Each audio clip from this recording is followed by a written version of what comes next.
Welcome back. Here with us now is Student Association President-elect Ashley Lee, who will be the first female Asian-born SA president in recent memory. Thank you so much for joining us, and congratulations. Thank you. Thank you for having me here. Yeah, of course. So to start off this interview, we just want to ask you about the statement you released following the revelations of old Facebook posts from Brady Forest. What compelled you to release that statement to share your experience from studying abroad? Right. I think that after we were aware of the Facebook post from Brady, it became an issue that would have been a disservice from student leaders if we didn't release a statement to address what was going on.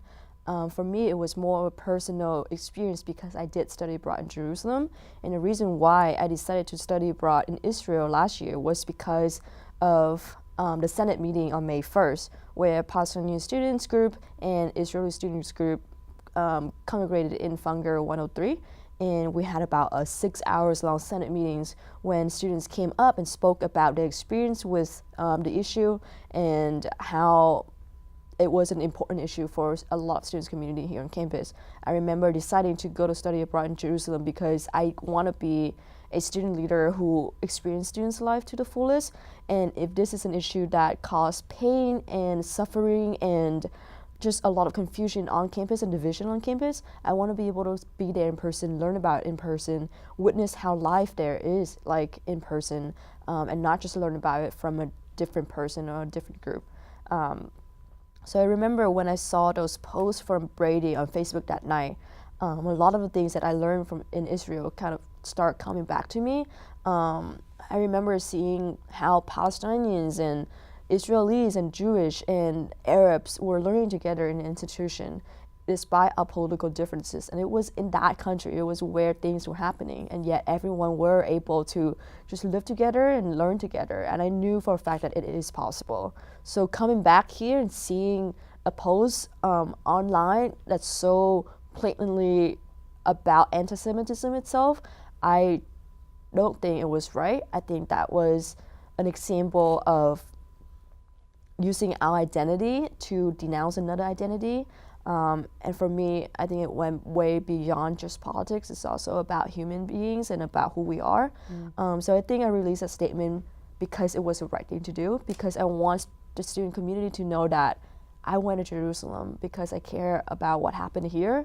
And now that it's coming back, I want to say that I'm here. I'm here because I understand. I'm here because I will stand with them. I'm here because no matter what our political differences are, no matter what our beliefs are, I'm always going to stand with students because of who they are, because at the end of the day, we're all more alike than different. And that obviously comes on the heels of the racist Snapchat post from the Alpha Phi sorority members on campus. So how do you released a plan to start a diversity council? Why do you think it's important to tackle this issue of diversity and inclusion? Yeah, I think that for every candidate who ran this year, there is some sort of diversity council or diversity task force on their platform. It would be a disservice to the student body if we don't have something like that. I think that a diversity council is a good space for students from different identity and not just racial differences. I think different identity would be able to come in, take ownership of who they are, being able to have the opportunity to educate another student about who they are, and making sure that their voices in their communities are heard. I think a lot of that comes from the student experience, the very experience that not everyone knows, the experience that not always on the surface. I think that's where the Diversity Council would have a very big impact, because that's what they designed to do, to really look at what is going on with campus on a very small level, compiling that together and recommend how we can shift the culture of diversity and inclusion. And in your opinion, why do you think students gathered behind your message of growing together? Yeah, I think that students gather behind my message of growing together because there is a sense that we are all doing life together. We're not just here on our own. We're not just here acting on things that we think would be good for our agenda. We're not just here to excel in something that we think would be good for us, but growing together, have that sense where we are still in that stage where we are developing, and growing together give us an opportunity to make mistake, because mistakes are bound to happen in one person's growth. So it gives us an opportunity to make mistakes, to learn from each other, to look back and see how we can move forward together. And I think the most important thing is we look at the progresses we've made. We look at the seed that we have planted, and we allow space for us to grow without completely destroying everything that had been planted before. And what are some of the lessons that you learned as the Vice President of Public Affairs that you will bring in to impact your presidency? Yeah, I think that Vice President of Public Affairs is actually the most rewarding role that I have had at GW. Through this position, I was able to connect with a lot of students group. I was able to communicate with a lot of students group, learn about their concern, learn about the issue, and I was able to connect everyone together in a way that build community. Those are some of the things that I have really enjoyed.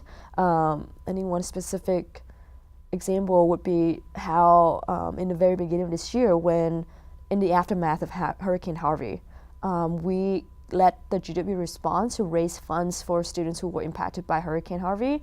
And because of my role, I was able to connect more than 10 different student groups: College Democrat, College Republicans, Alternative Breaks, GW Red Cross, students group that usually don't collaborate with each other, to come together and do something that is good for the GW community. I think coming into the role of president, this is something that I want to be able to do, is bring student groups together from very different identities and with their very different beliefs and mission, but being able to work together, being able to intentionally collaborate so that there is a sense that we are a bigger GW community and not just each single different community on campus.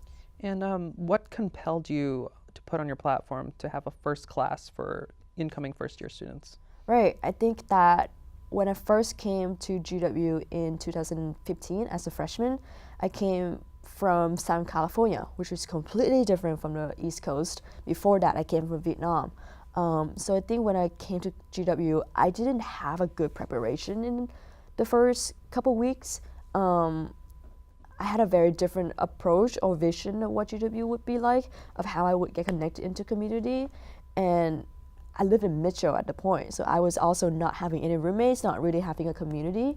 And I think that lack of community building, that lack of friendship, made me think that I was doing life alone, that I didn't have anyone beside me, that I was struggling alone. And so I think the reason why I put it on my platform is because I know that it is important for students to know that there is someone out there who is struggling with them, who is failing with them, but also there are someone out there who's doing really well together and something with them. I was informed a couple of days ago that in the first 2 weeks of the first semester of a student career, that is when they think about transferring to another school the most. That is when students are most likely considering dropping out or transferring. And so I think that first class is a good opportunity for students to be in a community of freshmen, of first-year students, so that they can learn how to do life together. And before they even learn, they would know that they are not alone in their GW career, especially because we are in a very busy DC. We are in a very isolated DC. And so I think that beyond a curriculum that this class would provide to students, it would provide to students a community, a freshman community where we can do life together, just be human beings together. And really quickly, one last question. So the student body approved an implementation of a free 18th credit. How would you fight for them? Yeah, so during the election, students voted to pass a referendum for the free 18 credit. And moving forward, I will work with the current senators, GWeek, who actually wrote the bill itself, to put the motion forward. Specific is yet to be determined, but we are incredibly proud of our students who have made their voice heard, and without their voices, we wouldn't be able to put the ball rolling.